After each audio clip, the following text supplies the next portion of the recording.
Get into it. Sold Not For Sale podcast. Coach Colin here. We got Joe Rogan guaranteeing us that Joe Biden voted for Donald J. Trump. And honestly, there is definitely a case for that statement. Let's play the Rogan clip first, and then we'll go through some images and videos that build up Joe Rogan's case here. Like I will not put a bit in my mouth. Yeah. For another man in the government. They will not be making decisions for me. Yeah, and I don't think we can recall a time in our history where we did trust the government. But there's this, which is such a weird thing to say. You know, I used to think it was the Obama administration, but boy, Obama during this Kamala Harris administration, it changed my opinion of that guy. Boy. Really? Did you have a high opinion of him before? Yeah, I did. Yeah, I did, just as an intelligent person, a statesman. I felt like he's probably like caught up in the system. It's very difficult to make real meaningful change. You know, you think you're going to do something, and then you get into office, and you're like, oh, God, what a quagmire this place is.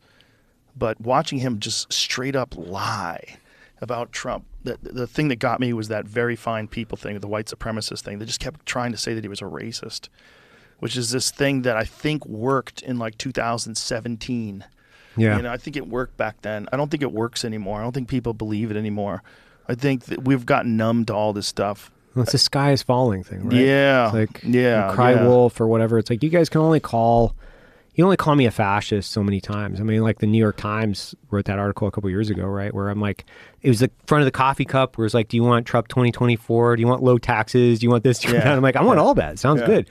And like you can only call me a fascist, racist, asshole. I mean, to be fair, like I can float into the category relatively easy, but you only can only when call prompted. all of us that. Yeah. Only when prompted. Yeah, it's you know what my favorite things of this whole election cycle has been? Yesterday.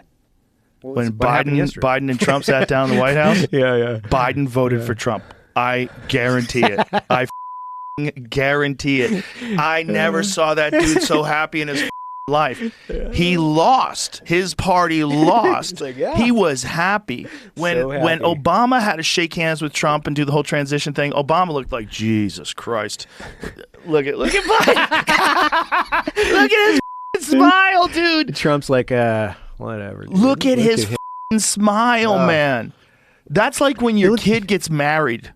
That dude looks like a hairless cat. Look at him. It's great. First of all, what have they done to him? What have they done to his face? Yeah. Go back to the other picture because it was more high res. Look at his mug, man. First of all, for sure he's got something going on with his forehead. They Botoxed the shit out of his forehead. They gave him a facelift for sure.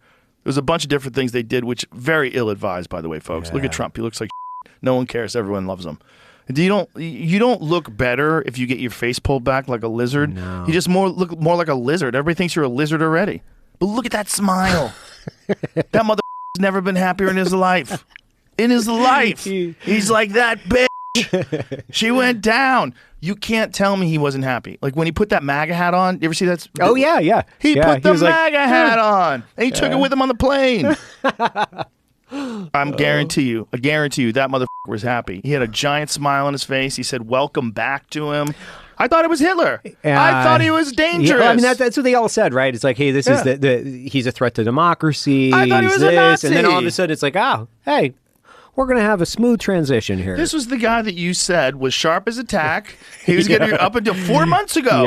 4 months ago, that guy was going to be running again. And now here he is, smiling like a Cheshire cat. How big was his smile? That's a crazy smile. Oh, man, he looks like he's wearing a mask. He might be. Yeah, there was that one fake Biden. Did you ever see the fake Biden? Yeah. The tall guy? Yeah. That guy was so much taller. The guy was like 6'4". He was a giant Biden. It made no sense. They're going to smoke that one by us. Like, it's like, dude, this guy's like, 6'7", could be playing in the NBA. Like, he was so much taller. They showed Jill and him together. Jill's like that. Like, what happened? That's a different human being. Totally.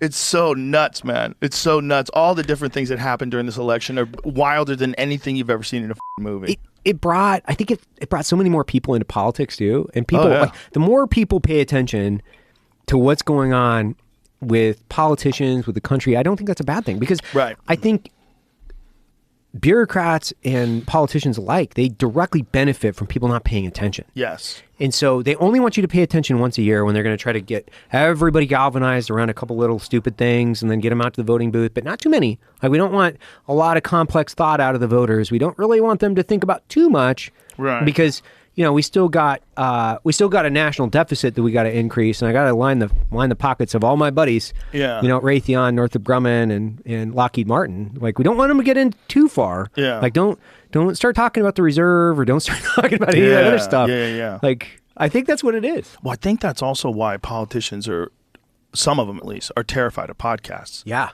Because you do have to talk about that. But that's what makes guys like JD and guys like Trump unique, in that they will just sit and talk with anybody. I mean, he sat with Theo Vaughn. When Theo talked to him about doing coke. It's awesome. It was so funny. Theo's amazing.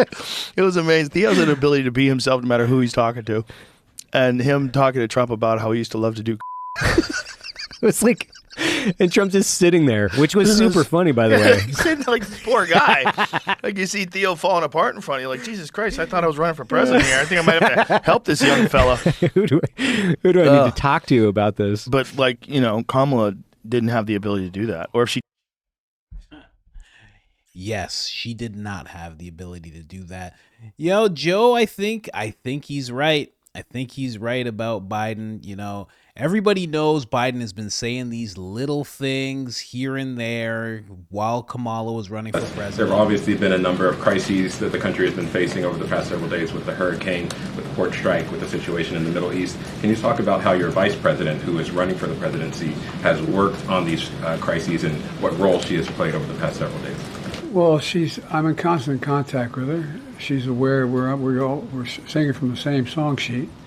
She helped pass all the laws that are being employed now. She was a major player in everything we've done, including passage of legislation which we were told we could never pass. And so she's been, and her staff is interlocked with mine in terms of all the things we're doing. There have obviously been people don't realize when he says something like that, because it's Biden and he's mumbling around and stuff, he's making it impossible for her to say things that can separate herself from Biden while she's campaigning.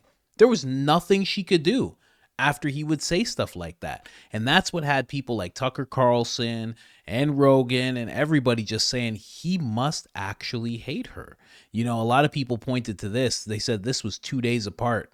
This is Jill, Dr. Jill, doctor, but not actually doctor. We'll call her doctor for today. We'll do her a solid. Look at her with Kamala Harris, angry, upset, and that lasted the whole time they were sitting next to each other. In fact, when Kamala Harris sat down, Jill didn't move a muscle, didn't speak to her once, didn't look at her once. And then 2 days later, she's sitting with Donald Trump, smile ear to ear. Trump's wife didn't even show up. She's like, it's fine as long as you're here. All good. I wore a red collar just for you, Donald. Like, what? Absolutely incredible. Here, let's move back over here. A little bit more of these pictures. They really do seems like they're old friends. You know what I mean? The smiles could be fake, but you don't have to fake these smiles. And this one right here is proof of that. You don't have to fake the smiles if you don't want to. This is, Biden's just like, hey, take a look at this guy. That guy, that's Abraham Lincoln. You've been in here before, right? And he's like, yes, Joe, I've been in here before. They're sitting. Trump has a little bit of a smile in this one. The one that Joe showed, he didn't have much of a smile. In this one, he's smiling a little bit. Biden is happy as a clam. Biden's like, I got this guy in here. Check this guy out. Greatest president we've ever had. Look at him. They're walking together. Again, Biden, very tall. Very taller than Trump. Odd. He wasn't taller than Trump before. That's all I'll say about that. Don't make me put on my tinfoil Speedo when it comes to the Biden body double. Don't make me do it. Don't make me talk about the Biden body double. This is them talking here. Is this the video clip? Oh, it is. Let's play that. Elect and former president. Thank you. Donald, congratulations. Thank you. And looking forward to having like we said, smooth transition. Do everything we can to make sure you're accommodated, what you need. And we're going to get a chance to talk about some of that today. So Good. welcome Thank you back. very much. And thank you very much. And politics is tough, and it's in many cases not a very nice world, but it is a nice world today, and I appreciate it very much. A transition that's so smooth, it'll be as smooth as it can get, and I very much appreciate that, Jim. You're welcome. There you go. Welcome back, Donald. I wonder if Donald Trump was like, Joe, what were you doing with the MAGA hat on? You know, I wonder what Joe would say. He'd be like, this is a crazy old man, right? Welcome back, big guy. We couldn't have my maid be president, am I right? Joe, that's Kamala. Yeah, whatever her name is. Kamala, however you say it. I didn't want her to be president. This is the video here of Kamala sitting down next to Jill, just upset. Just upset the whole time. This was just a few days ago. Everybody shook her hand. Everybody said hello. Jill, no chance. Jill didn't even move her head. Nothing. It really does feed into the fact that a lot of people feel like, you know, I think Joe's on to something. President Biden won't attend Kamala's election night watch party. You know, of course not, you want to be around for that. I mean, Kamala wasn't even around towards the end of it. Oh, that's a video of a donor actually talking about this. But I want the main picture. This is the best picture. Where's it at? Where's that picture at? Oh, there it is. Beautiful. This one right here. This is Jill the day she was voting. Listen, these people are politicians, you know. They can be crass at times, but they're always very low-key with their insults. For Jill to go in to vote and be dressed from head to toe in red, it's not just, oh, she chose to wear this one today. That's not what that is. That was a clear message that I went in there and I made sure Donald J. Trump becomes president of the United States of America. Oh, man. And we all know about this. Never seen Joe Biden happier other than when he was just with Trump a few days ago. Never seen him happier, you know? And then this is when Trump won. This is him giving a speech. You would think he would be a little, like they said, a Nazi just won the presidency. You think he'd be a little sad, but ear to ear, this guy's smiling. You kidding me? He's as happy as I was. And that's very odd for Joe Biden to be as happy as I am when it comes to Donald Trump winning the presidency. 14 million votes, and they threw him out of office. And you know what? I'll give you a little secret. He hates her. He can't stand her. But he got 14 million votes. They threw him out. He got 14 million votes. Trump is the best. I give you a little secret. He hates her. Look at her face when he says that, too. Look at this. And they threw him out of office. And you know what? I'll give you a little secret. He hates her. He can't stand her. But he got 14 million votes. That's a face like, yeah, that's true. Whatever. I don't care. Look at her face. She's like, yeah, whatever. He hates me. He does. Whatever. Who cares? I'm going to be president. So she thought. But all in all, just wanted to give you that little breakdown. Joe is guaranteeing us that Joe Biden voted for Trump. I think he's right. I think for sure Jill voted for Trump. I think Biden voted for Trump. I think Hunter, because Hunter's like, I'm gonna get pardoned by my dad anyway. What's the big deal? You know what I mean? He'll fly away to Russia. He'll hide out in Ukraine. You know, Hunter has options. He'll sell some art and he'll get a plane ticket. He'll be just fine. He'll sell some art and buy a house. I mean, geez, I'm sure BlackRock will give him some kind of piece of property out in Ukraine. He's earned it. Their family's earned it. Allegedly. I'm not saying anything. But all in all, guys, just wanted to bring you that really quick. Like, subscribe, turn on the notifications. Helps the channel tremendously. And other than that, I'm out.